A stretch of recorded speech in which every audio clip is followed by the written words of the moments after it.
ini harus sampai kalis. Kalau boleh tahu bahan ininya apa? Bahan dasar. Bahan dasarnya ada air. Ini sagu aren, tepung sagu aren. Nah ini sebetulnya 10 menitan juga udah cukup.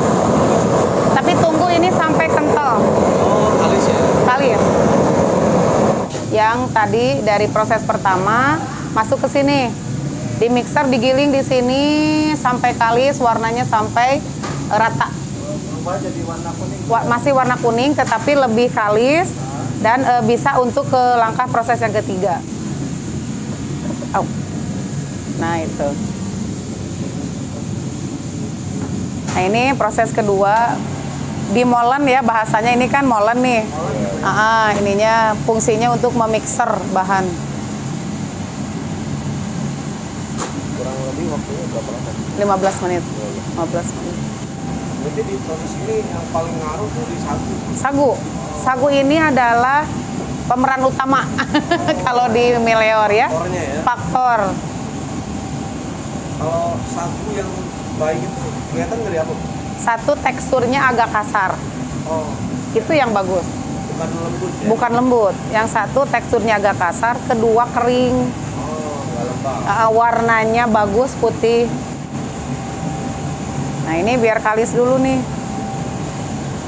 Gitu.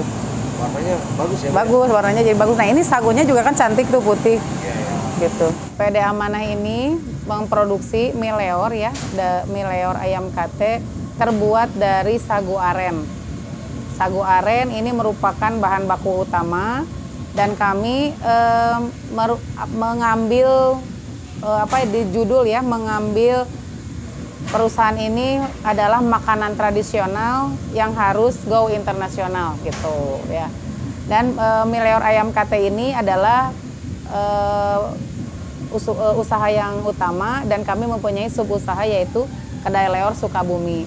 Nah di Kedai Leor Sukabuminya itu kami lebih mengutamakan ke kulinernya.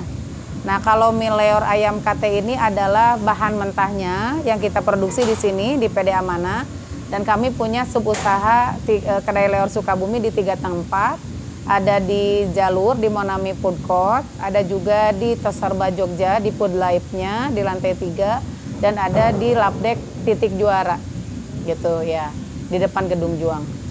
Alhamdulillah usaha kami sudah 9 tahun berjalan dan semoga membawa banyak manfaat kepada halayak ramai khususnya masyarakat di Kota Sukabumi karena dengan membuka usaha ini niat kami hanya karena Allah ingin membuka lapangan pekerjaan yang tadinya tidak punya pekerjaan menjadi punya pekerjaan bisa menghidupi keluarganya.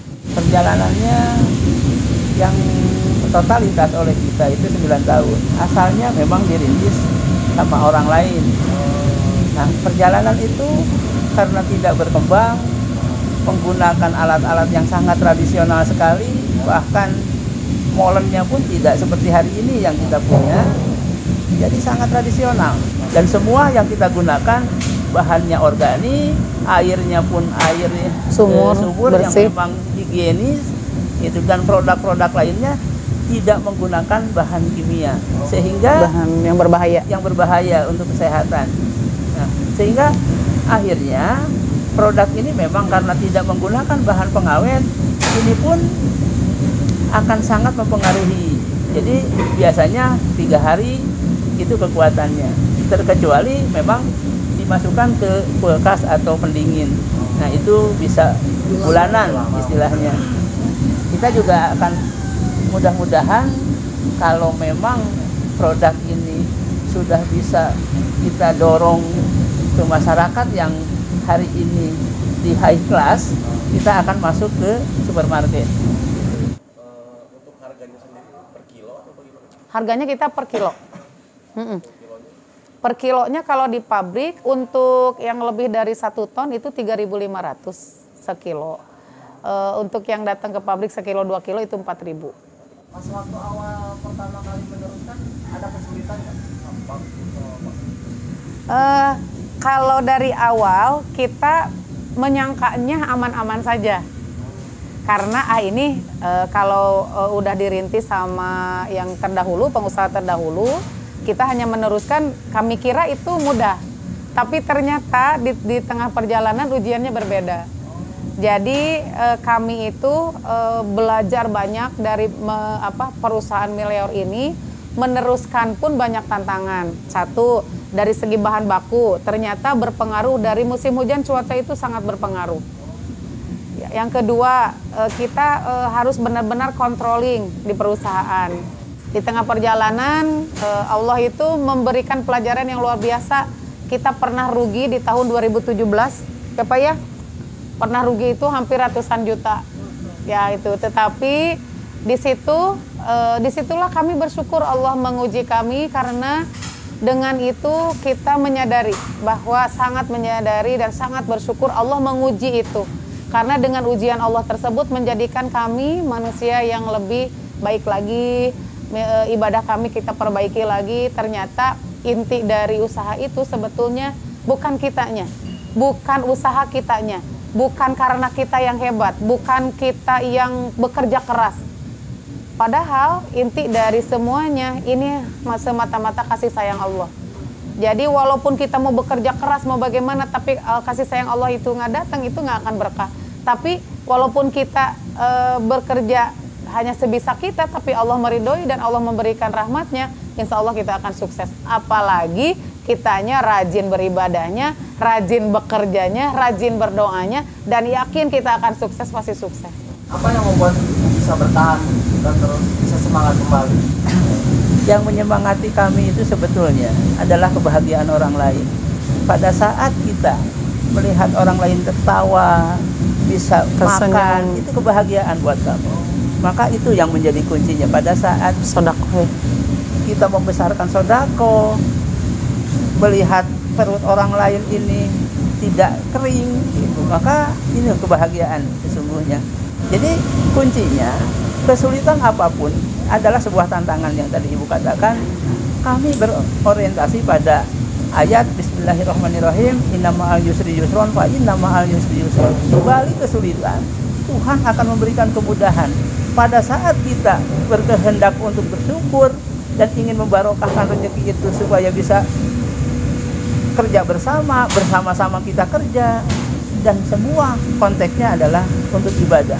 Mereka semua menafkahi keluarganya, dan itulah kunci ibadah. Sehingga ini yang termotivasi. Andaikan kami tidak menjadi wasilah dari Allah, bagaimana nasib mereka? Insya Allah kami masih mempunyai harapan.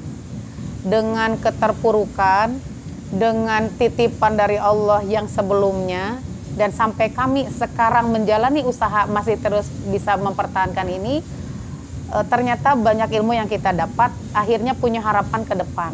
Bismillahirrahmanirrahim. Duhai Allah, kami memohon kepadamu saat ini, kami hanya ingin beribadah intinya, terus membuka lapangan pekerjaan. Tetapi progresnya ini, Mileor ini kedepannya akan dibuat untuk dikeringkan, jadi seperti mie instan.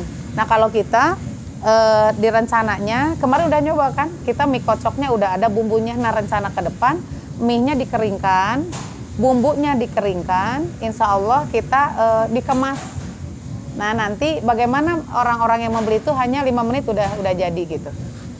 Ya itu seperti mie instan, dikeringkan. Yang kedua, kita akan mengemas si Mileor ini yang bentuk yang masih menu basahnya ya, produk basahnya, dengan tadi di branding masuk ke supermarket. Jadi itu yang kedua. Yang ketiga, progresnya planning ke depan membuka omset lagi, menambah omset lagi. Jadi 2 yang akan kami bismillah itu Bandung sama Bekasi. Dulu juga kita udah pernah ke Bekasi, udah pernah ke Bandung. 2 hari 800 kilo, 8 kintal. Tapi karena kita manajemennya kurang fokus, karena kita juga pada sibuk, akhirnya terputus. Nah itu insya Allah omset kita tambah lagi dengan dua daerah gitu, ekspansi keluar gitu. Marketingnya alhamdulillah kita punya 4 orang. Nah sebetulnya ibu juga marketing pasar Sukabumi. Nah kita mengirimkan untuk saat ini yang real sedang kami lakukan, kita pemasaran 1 ke Sukabumi, 2 ke Cianjur, 3 ke Bogor, Lewiliang sampai Lewiliang ya. ada Bogor Cisarua. Nah, kita ke Bogornya kan ada pasar Cicurug diisi, ada pasar Parung Kuda diisi gitu ya. Nah, sistem marketing kami adalah saya melalui sales marketing. Jadi sales beli ke kita dengan harga pabrik, nanti sales mengisi ke pasar dengan harga beliau. Nah, kami yang mengirimkan sampai pasar. Perusahaan yang mengirim sampai pasar. Dianterin. Nah, boleh juga yang ngambil ke sini boleh. Nanti harganya biasanya dikurangin pengiriman ongkos kirim gitu. Untuk omset sekarang per hari rata hari ini 3.000 kilo atau 3 ton gitu ya. Besok 1 ton 500. Jadi kalau dirata-ratain 2 ton per hari. Kalau dirata-rata ya gitu. Ini sebetulnya ada penurunan. Kalau tahun sebelum pandemi kita 6.000 2 hari itu. 6 ton. Udah 6 ton ya. Cuman setelah ada COVID, kita ada penurunan dulu, kita jadi 4,5 ton 2 hari itu. Sekarang belum naik lagi nih gitu, tapi insya Allah minimal bertahan gitu, bertahan. Mungkin saya juga bukan orang hebat ya, saya juga pernah mengalami kegagalan, tetapi dari kegagalan itu banyak ilmu yang kita dapat. Ini hanya sharing aja ya teman-teman, siapapun hari ini, Bapak, Ibu, Teteh, Adik, Kakak yang berniat memulai usaha.